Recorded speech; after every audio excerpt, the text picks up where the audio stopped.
kung gaano kakurap ang Commander-in-Chief. Gayon din ang mga galamay nito dahil ito ang utos ng Commander-in-Chief na maging bangag at abusohin ang kapangyarihan.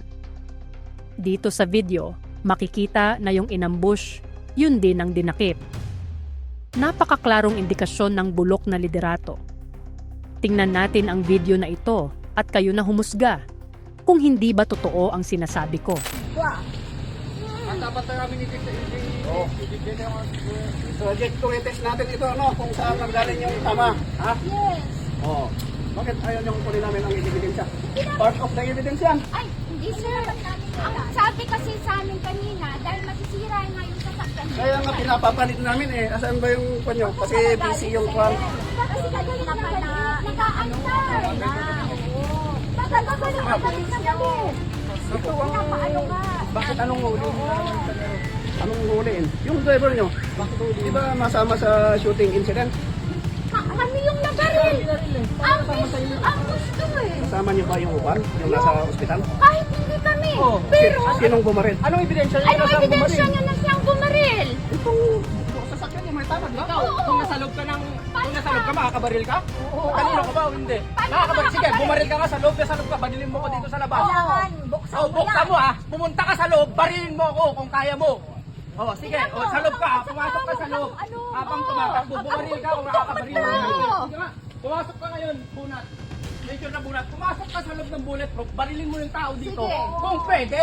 Huliin nyo na. Ano bang hinihintay natin? Sige, Ah. illegal arrest yan. Sige, Pwede okay ba? lang yan. Pwede ba yan? Sige, sige. Bakit ba nagpapautos ka rin? Lagi kang ganyan, napunat. Bakit lagi kang ganyan? May hinuli kami sa kapila. Nagpapagamit ka. May hinuli kami dito.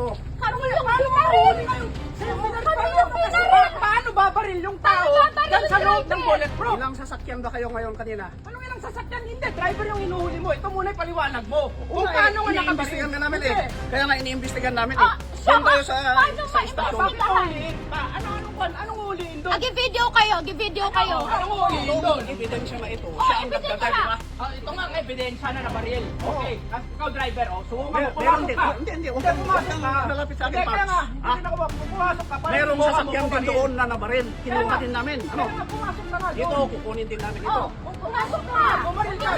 Bakit ako papasok dyan? Tingnan mo kung kailan ako bumaril. Hindi ako papasok Yan yung napaliwanag namin. Dahil ang ginagawa mo, illegal arrest. Dahil illegal yan. May nangyari, di ba? May namatay. illegal arrest. Ano ang ebidensya mo? Hindi mo nga nakita na siyang bumaril eh. Kaya nga namin iniimbestiga pa rin. Eh kaya nga ba't mahuliin yung tao? Di ba siya ang driver kanina? Ikaw bang driver kanina? Hindi. Nakita mo ba na siyang bumaril? O anong ebidensya mo na siyang bumaril? Ebidensya pare. Kaya nga, ano nga Dagin nyo na nga ito. Pinapatagal nyo eh. O sige, di ba Dagin nyo na siya. illegal arrest? Pinapatagal. Si Obe, illegal arrest.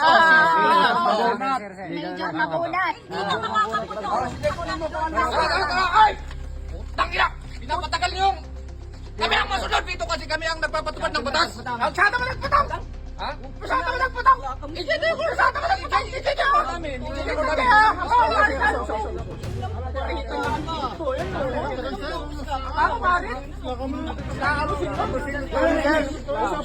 Adam kayo! Masaya mo!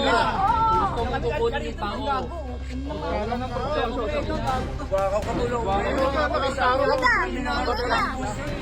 Sinasabi lang namin, kaya kami mapapala dahil illegal arrest. Ang mo niya kami mapapala. Kayo! Lakas!